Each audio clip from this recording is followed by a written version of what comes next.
Time. Deputy Mike.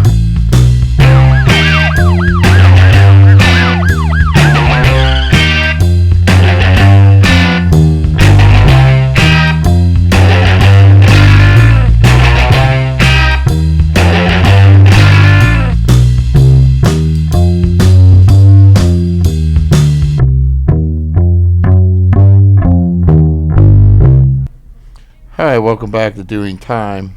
I'm your host, Mike, and today we're going to be talking about Mental Awareness Month, which is, of course, May, and I have my guest, Katie and Ray. So without further ado, let's meet my guest.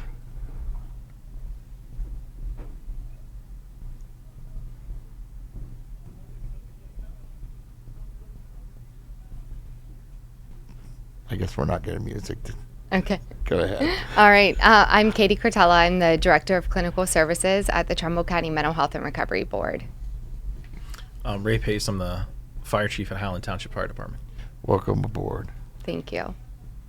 And today we're going to be talking about Mental Awareness Month. So let's move on to interrogation time. Interrogation time. Okay. So go ahead and tell me about what you have planned. Yeah. So May is Mental Health Awareness Month. And throughout the month of May, we're doing our Go Green for Mental Health Challenge. This is the Trumbull County Suicide Prevention Coalition is doing this. And the coalition is a project of the Trumbull County Mental Health and Recovery Board. So we partnered with 10 local coffee shops throughout Trumbull County and provided them with green coffee sleeves. So if you purchase a drink at any of those coffee shops, you'll get the Go Green for Mental Health coffee sleeve. There's a QR code on it. So if you scan the QR code, if you follow, it'll take you to the Facebook page for our Suicide Prevention Coalition. You can also find us at Suicide Prevention Coalition of Trumbull County on Facebook, and we're also on Instagram. And if you snap a selfie or take a picture of your drink with your drink, and then use the hashtag Go Green for Mental Health, tag the coalition as well as the coffee shop you purchased your drink at, you're entered into a contest to win a $25 gift card to the coffee shop that you purchased your drink at. We have a separate challenge for first responders because we really wanted to get our first responders involved in Mental Health Awareness Month to help decrease that stigma around mental health for first responders. And we know that first responders it's a male-dominated field typically, and so being able to really reach our male population as well, and June leads into men's mental health.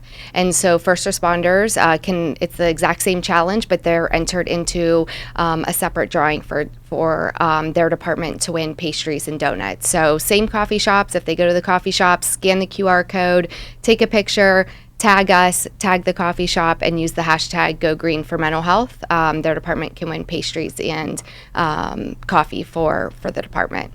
Nice. Chief, go ahead and tell us how you're involved. So I actually got involved because one of my firefighters volunteered me to speak at a function with Katie and about 40 to 50 mental health care professionals. And the goal of that was to teach our culture, right? So police, our law enforcement, fire, EMS, what is our culture? Why do we not seek help? Kind of try to give an insight into that. And then I've done some podcasts and some education with University Hospitals, who's our medical direction for our ambulance service at our fire department. And we've done some speaking as to mental health to try to just increase awareness and then also allow people to understand all the resources that are readily available to them. Right. Not only in our county, but in Ohio in general, but obviously we showcase a lot in Trumbull County. I know we talked about this last time you were here. Like for my field, guys don't want to feel like they're I don't know, not weak. What's the word I'm looking for? But they don't want to put themselves out there. And in my field, of course, worried about they're going to take my gun away. Sure. And I don't know, I'm sure it's not that much different on your end of it. I don't know anything really about fire. If you want to go ahead and explain like how your guys, I guess, would feel, or Yeah, no, I their agree take. with you. I guess their take on it. I think I definitely think it's a vulnerability standpoint, right? For us to open up and say, this call bothered me, or I'm having trouble with X, Right. and it might not necessarily be job related either, too. So we have the stresses of our jobs, but we also have home stress, work stress, and as Brian Abbott, one of the gentlemen that was on our UH podcast, we talked about, you have an emotional bucket, and when that bucket gets full, it overflows. Yep. And it might not just be work; it could just be stress at home, kids, school, you name it. And it's hard for us to put ourselves out there and be vulnerable and ask for help. We could be deemed as, well, that guy's weak because he asked for help. Right. So I think our specifically law enforcement, fire, military, because we talk about this with Terry Ann, is we want to change that stigma that's around that, right? It's okay if you're struggling to seek help and talk to someone. And I have helped people get to the assistance they may need, whether it's peer support or it's some sort of professional help. And I've had multiple of them come back to me and say, hey, thank you. And some of it's work stress, some of it's home stress. Right. And our emotional bucket gets full sometimes. It but does. I understand too, we have the same stigma as well. Like, if I ask for help, you're going to take my job away. I'm not going to be able to be a firefighter anymore. I'm not going to be able to be a paramedic anymore, or a law enforcement officer. That's not necessarily true. The goal is to get you better and then get you back to work. You're right. So I sat in a class. She was a professor from the University of Cincinnati, and she had seen well over 500 firefighters. And she said, I've taken one off the truck, but I returned him to duty 3 months later. So she's like, I've taken no one's career away. So, and I think that's a big stat. Unfortunately, I don't have more law enforcement stats with that, but the goal of the mental health care professional and peer support is to get you the assistance you need so that we can get you back to work. I think from my end on it, I think a lot of guys are like, because they're worried like maybe there's a paper trail. Mm-hmm. And like, say a domestic. I mean, we get charged with the domestic. You have a fight at home, and you get charged with that and convicted of that, and then we do lose our weapon. Sure. And you lose your weapon, you lose your job. Yeah. And I think I do think that a lot of guys are afraid of he went for mental health, and something long comes down the line where you responded on a certain way, and then all of a sudden they're digging in your file like, maybe he shouldn't have been here, maybe he shouldn't have done that. Yeah. Yeah, I think that's a lot of worries for a lot of guys. I agree on with my you. end. I can't talk about fire because... No, I agree. I mean, we have a couple employees in our organization that have struggled, and one of the gentlemen, all of his stuff was like home stress. His dog was sick, had to take the dog to the vet. They thought they were going to have to put the dog down. His son was in the hospital at the same time. His roof was leaking, and then like his mother-in-law went in the hospital. Like, I'm talking all within like 48 hours, right? I mean, it's just, when it rains, it pours, for lack of a better word. And he was very open about, hey, I reached out. So I think, to your point, he reached out to get some assistance, totally fine, from a professional, came back and actually spoke openly to the rest of the department. Like, I did this. It was a good experience. It was nothing bad. It was just his anxiety, stress level was high. And he's like, I'm a lot better now. But I think with your paper trail comment is a lot of these items, for someone that's fearful of that, I would say look at what your employer's EAP is. So like, we have an employee assistance program at Howland Township. You do not need to tell me that you used it at all. Actually, all our township receives back is, we had 50 people use the program. They don't receive names. There's no paper trail essentially in your file at the fire station, for lack of a better word. You can call peer support and receive help, and that doesn't mean that they're going to tell your supervisor, right? So it kind of alleviates some of that. So I think it's good you're bringing it up and we're talking about it. So And another project it's a partnership between the Trumbull County Mental Health and Recovery Board and the Mahoning County Mental Health and Recovery Board. We have the Mahoning Valley Critical Incident Stress Management Team, and that's our peer-led team where we have mental health professionals that are volunteers, as well as law enforcement, dispatchers, firefighters. We have chaplains that we go out to departments after there has been a critical incident and do different debriefings. Now, if the department doesn't need a debriefing and they're more interested in peer support, we get them connected. However, we have no paper trail of that. Very similar to what Ray was just saying, we just keep a document of how many people showed, but nobody else sees that. It's just for our tracking internally. We don't keep any names. There's no notes regarding what was said during that debriefing, during that peer support session. So it's just for us to see, how much of a need there is and if there's a growing need, but nothing ever gets reported back. Now, for individuals that are concerned about seeking treatment and it impacting their employment, they can contact the Mental Health and Recovery Board and we will work with them. We have individuals that will call and they don't want to disclose their name, and I'll make that connection with the agency to say John Doe or Jane Doe would like treatment. Can you give me some appointment times? I call that individual back, let them know what appointment times are available, and coordinate care that way. I've been with the board about 4.5 years now. And I've never had a situation where anybody that has reached out for support that we have had a department that went digging for information. Right. So I understand the fear, but to put some numbers to it, in Trumbull County, I can at least say that we have not had had a situation like that where we referred somebody for services and a department reached out, or there was concern about that individual's treatment and they were trying to access that the person's information. I think that's a great thing because we've all had our plates full. Mm-hmm. Sure. I'm sitting here right now thinking about a couple things that I had responded to in my past that still, come back and they haunt me. I still see things vividly, and but you didn't talk about. One, I can't go home to my wife and want to hear about this dead lady I saw today. You can't. Yeah, you can't, and it's hard. I agree with you. It's relatable, it depends what home is like. And actually some of the data that we've looked at and some of the things that we've been following is when we enter these types of fields, we actually need to do education at home, with the spouse, so that say they have no clue about law enforcement, no clue about fire EMS, trying to educate them and give them outlets. And what we've actually seen, and from everything that I have read, is the spouses will find other spouses, and then that's kind of their escape.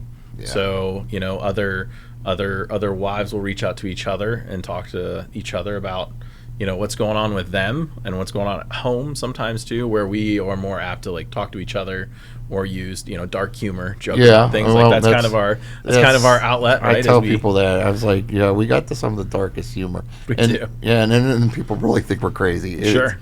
It's not, we're crazy.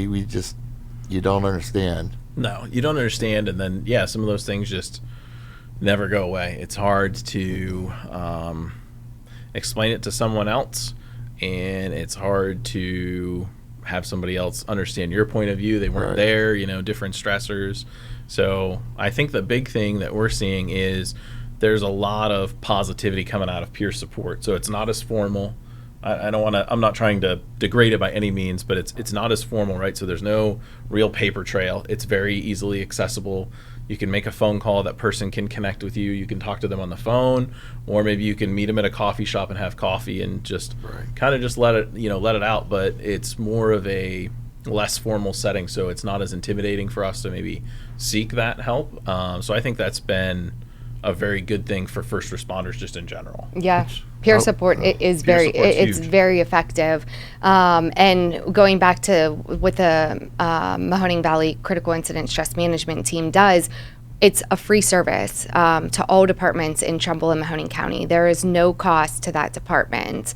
Now, if an individual wants to seek treatment and they say that they don't want to use their insurance, or there are financial barriers, the boards will assist with getting that treatment covered for them. So for debriefings, peer support, Yes. 100% free to first responders. If we're looking at getting them connected with an agency for outpatient services, if they're utilizing their insurance, they would just, pay whatever copay, it goes through their insurance. But if they have, again, financial stressors or that fear of, if this goes through my insurance, is my department going to find out about it, we're more than willing to work with those individuals. Right. I wish this was around actually years ago. I don't want. Well, I've been doing this since '92, and I mean, this just never heard. You would never hear of such a thing. And I know guys throughout the years this would have really benefited. And myself, I'm not going to lie. I could have used this many a times over somewhere in my career. Because we all do. Like I said earlier, our plates get full. And, sometimes you don't feel like you have anyone to turn to. Maybe you was with a buddy on a call, and the two of you will talk about it off and on, but that's probably most the extent of it. This is something that we truly need. We need a lot of it, and it's nice that we finally come to this point. Mm-hmm. Yeah, and I think another layer to it is first responders will say, I signed up for this job, and so therefore none of this should affect me. And I just go back to, our first responders are not robots. They are humans. They experience stress on the job. They witness multiple traumatic incidents, way more than, the average individual in a lifetime. And then if they have any family stressors and financial stressors, any medical stressors, it just continues to pile on. And so there's the thought of, I signed up to do this job and none of it should impact me.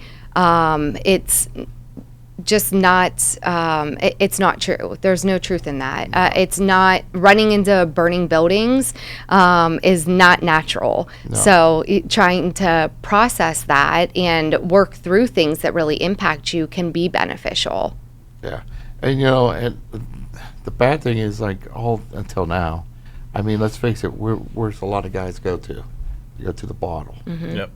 It's like, I can't sleep, so I'll drink myself unconscious tonight. And that's a fact. We don't like to talk about it, but it's a fact. Yeah. And this is something that we've needed for a long time. Yeah, and that's, we acknowledge that in debriefings when we talk about coping. And, not just first responders, when we talk about coping skills, most people say, when am I going to find the time? Whether it's due to job responsibilities, family responsibilities, and just going back to the basics. So our coping skills don't have to be these elaborate hobbies. It's making sure we have good sleep, that we're, eating properly, that we're aware of our mood and our energy levels and how different things are impacting us.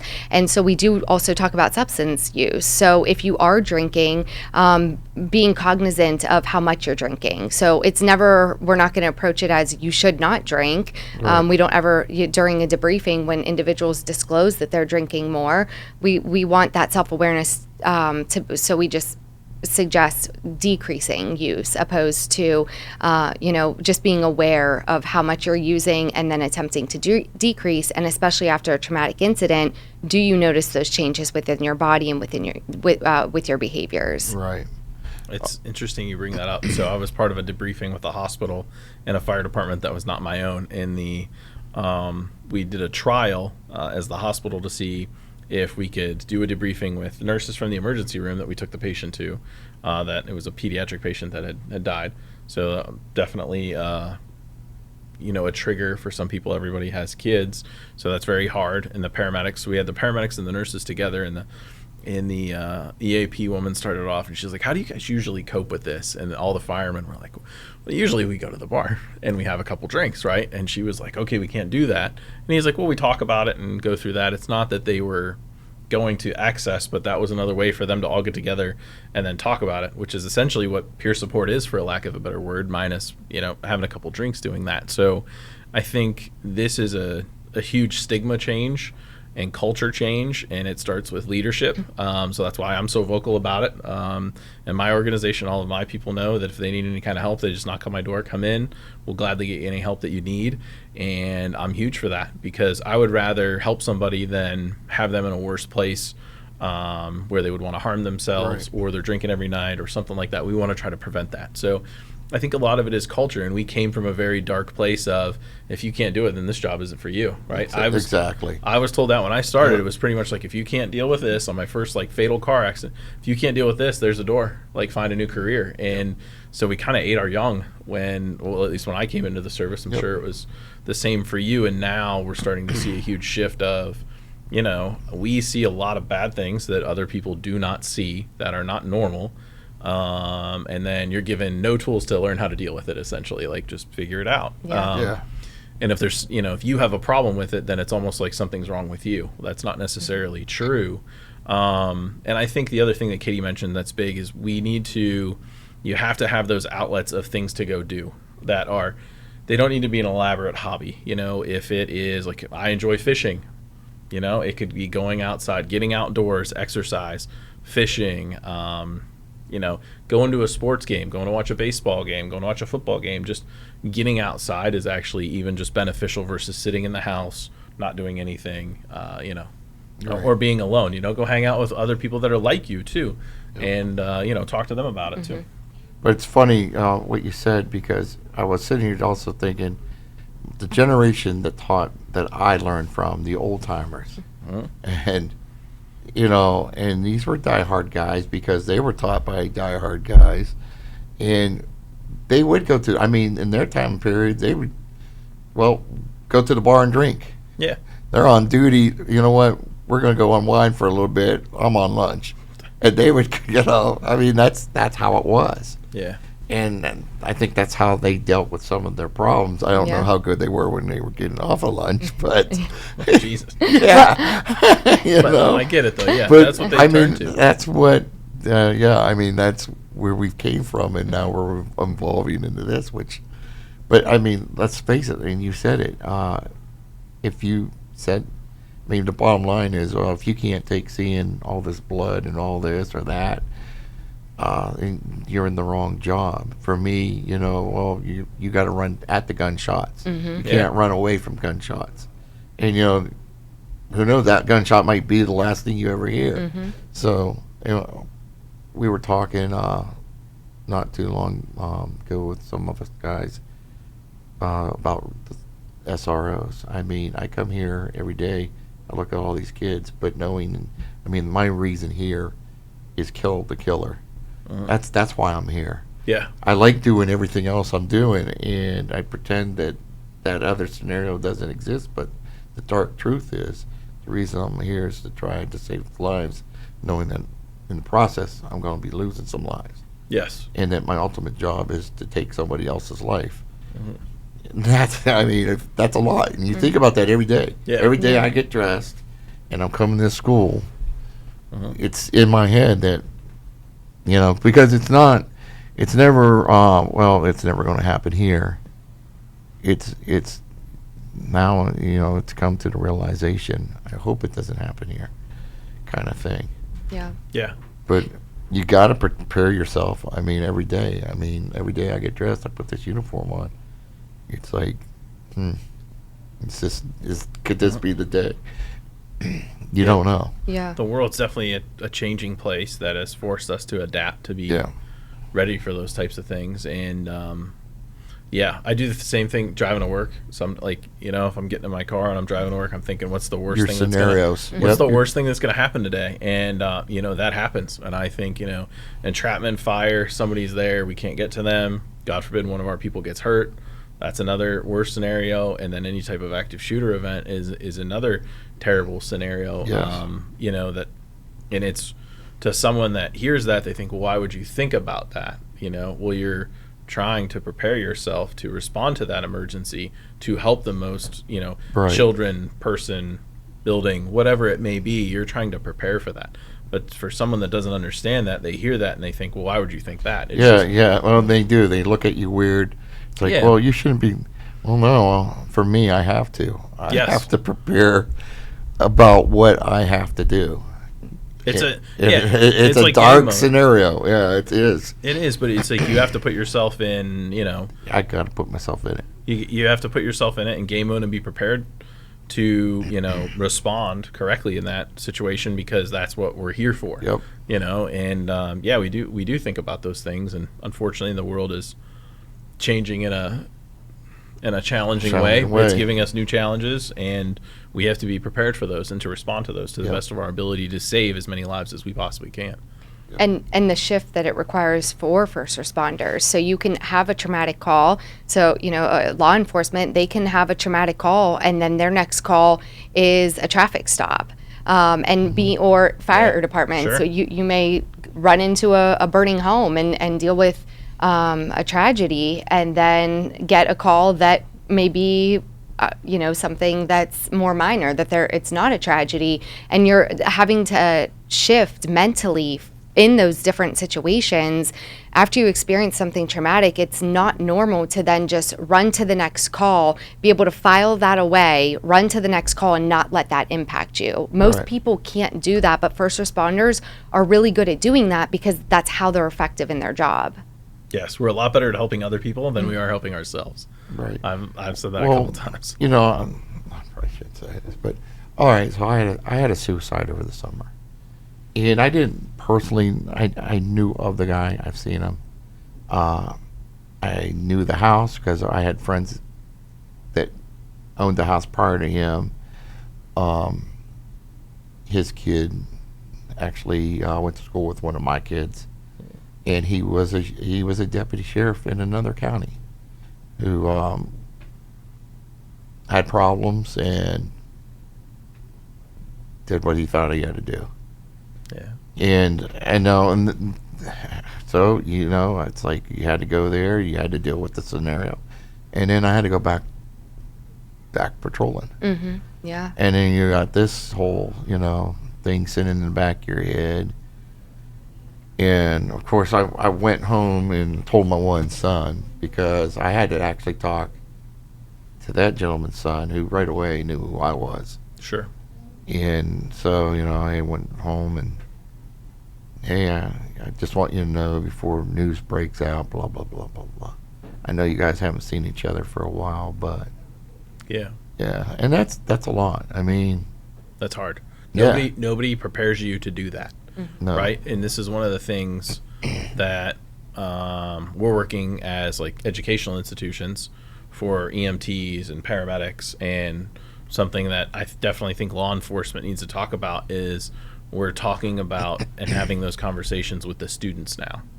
When they're in training and they're in class, because that didn't exist No.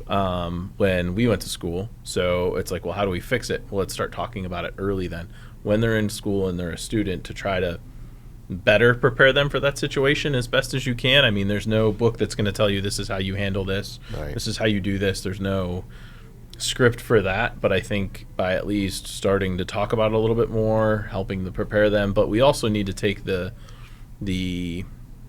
new generation under our wing, right? So like, we have new employees, you have new employees. Yeah. And I was on we call it a field death, but a person had died, and the family's looking for you to the answer, like, can you save him? And I went with him. I was like, have you ever done this before? He's like, no. I'm like, would you want me to do it? And then you hear what I say first, to the family, because you have to explain to them, their loved one has now expired. Right. They have died, and that's the worst day of their life, and you have to stand there and be professional and not let it bother you. And so I think we can do a better job at coaching other people through it. But when it's personal, it's work, it's home, hard. it doesn't leave you. So I mean, in your scenario, it's just that's I mean, really, really like hard. in this case, the son arrived. Sure. I'm trying to hold it. I'm watching his hurt, and as a father, Mm-hmm. You feel that, Yep. and it's hard not to respond in a normal. Yeah. When I've got to be the big guy over here, and nothing bothers me. Yep. As you're trying to make him feel better, and it's a hard thing. It's extremely hard. Yeah, It's extremely hard. and I don't think you could truly ever prepare yourself for No. anything like that. No, I mean, we've all been on calls where it's just Yeah. you walk in or you know them and it's personal, or, where you're just like, you just need a minute to walk away from it or whatever, and kind of clear your head. Our guys, we had a really bad call one day, and it was just bad. Like, the shift was in a great mood, and then we had a really bad call, and they went out That's back. a good point, because It's it's up and down, right? Because Yes. it's not over. To your point, you got to go to the next call, Yeah. right? So it's like call number one, call but number now two, call number three. now everyone's down here. Yeah. You went from Here, great. hey, mood. let's make pancakes. yeah. To something like it Yeah. was like everybody got back, whole mood's bad. It's a beautiful day outside, like all the doors to the whole fire station are shut, and this and that. And then it took one person to be like, "We're all going outside," and then they're throwing a football around in the back parking lot. So if somebody drove by, they'd be like, "The fire department doesn't have anything to do. Dude. They're playing catch." But see, and that's right? the other problem, because people don't understand. They don't. They don't get it. It's like, oh, these guys are getting paid and they're just screwing around over here on the Yeah. side. And that's not true. And I think it's good because the more we talk about it, then the more we explain it, right? Yeah. So if you just drove by, you'd see a bunch of firemen playing catch. Yeah. But what they were trying to do was just forget about what just happened. They still have to Yeah. work the next 16 hours or however many more hours they have to go. So it's like they just want to clear their mind, have some jokes, have some laughs, be outside, and then try to get back up again. So I think a lot If of you it want is, good food, you got to go to the fire station. Yeah. yeah. Yeah. That's true. That's true. We do know how to cook. But yeah, I mean, to your point, a lot of it is, and I actually said that when I spoke to the medical professionals that would see one of us, right? Police, fire, or military. And I said, how many of you seen a firefighter before? And there wasn't a lot. And then I went through, I had 10 slides of water rescue, rope rescue, active shooter incidents, hazmat incidents, house fire, car accident. I was like, okay, now that we've been through this, how many of you knew we did all of that? And there was 2 people that raised their hand. And I was like, right, because it's just no different than you guys. Right. They don't know that we all try to find a lost person and work with a drone Oh, team and yeah, do all and these that's- different things yeah. that just people don't know about, right? So Right. a lot of it is explaining what we do, because we're all our professions are kind of misunderstood on, pretty much for us, it's when you call 911, it's anything you don't need a police officer for.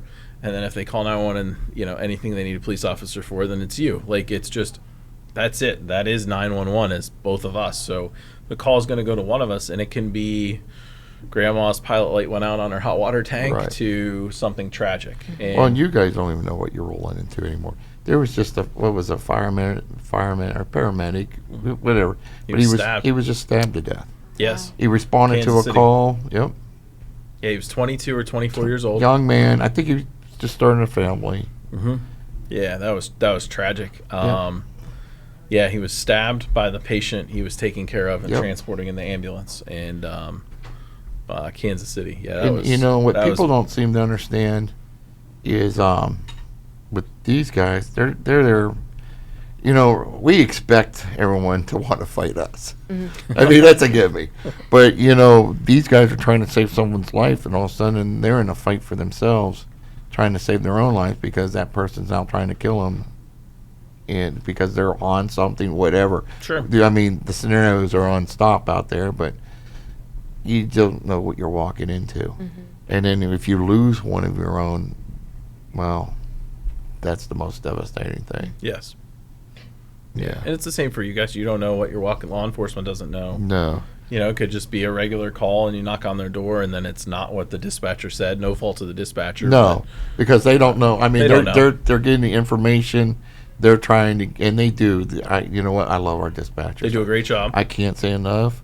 But they only have so much to work with too, Yes. and sometimes getting information from people just isn't that easy. Correct. And what's unique about dispatchers as well is you all get to see it unfold and you have closure to Yeah, the case they don't. for the most part. Whereas they deal with the family Yeah. in crisis, they dispatch whoever needs to be on scene the call ends and they roll to the next call, and they don't always have the opportunity to close the loop on how that unfolded. And we talk about that in debriefings as EMS, fire, and police watch it unfold and can process it a little differently, whereas dispatchers are stuck questioning, and sometimes they're questioning and assuming the worst because when they received the call, the family was at their worst. Right.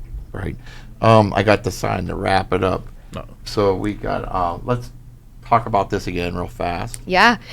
So our Go Green for Mental Health Challenge, it's throughout the month of May. We partnered with 10 local coffee shops in Trumbull County. There's a list of the coffee shops on the Suicide Prevention Coalition's page on Facebook, and that is Suicide Prevention Coalition of Trumbull County.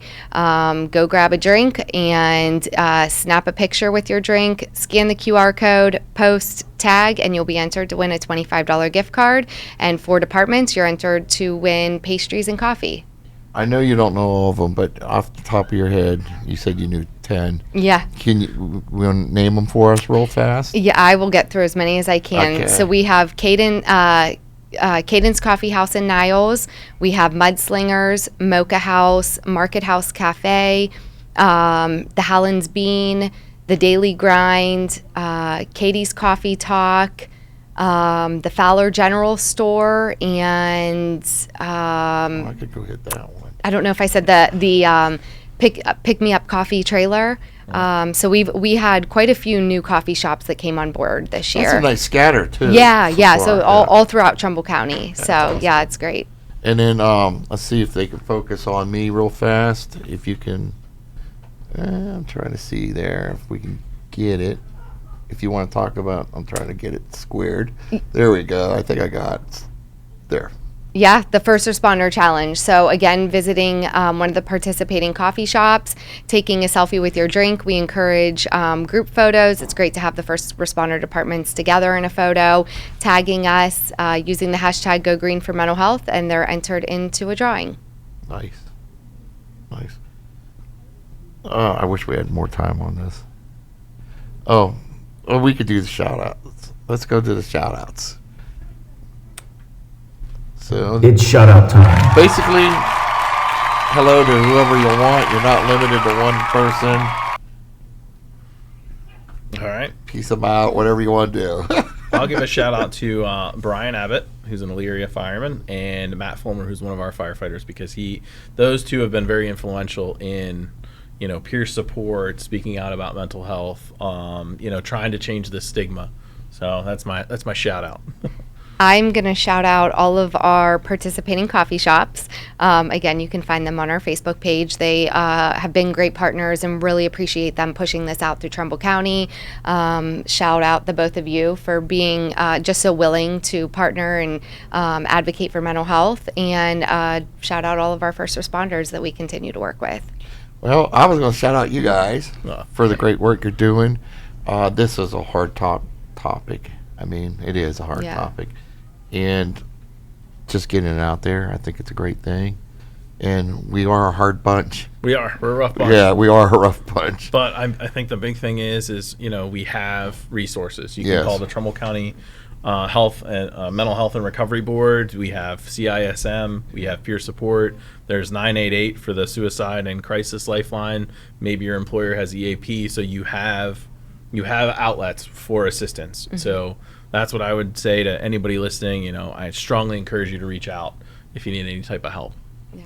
And if I could just add, if Yes. you do, if you want to reach out, you can call the Mental Health and Recovery Board, 330-675-2765.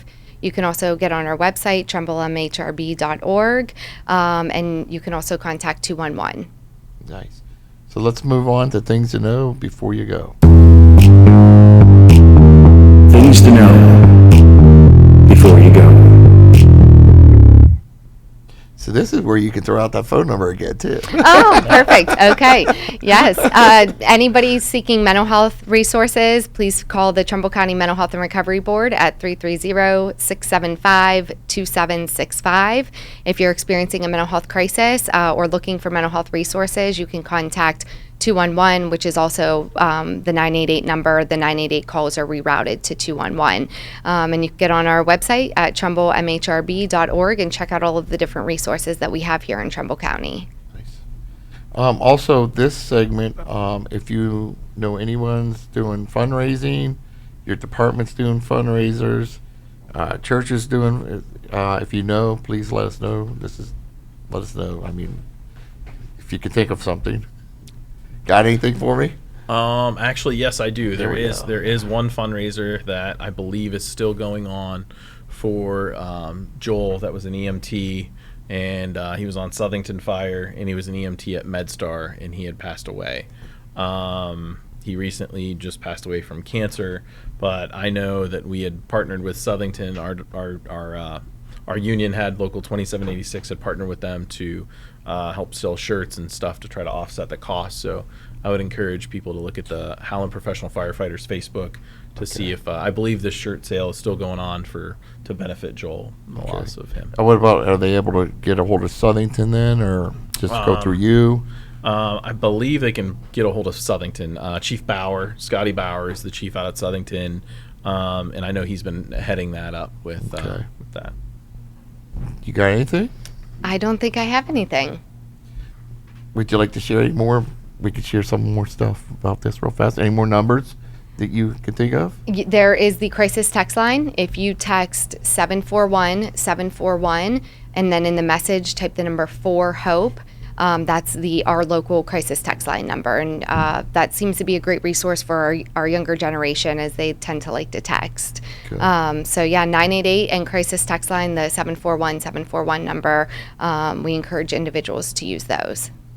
Nice. Well, folks, that brings us to, that's it, out of service. So, well, that was fast. Wanted to thank you guys for coming, but thank you very much. Thank you. Thank you.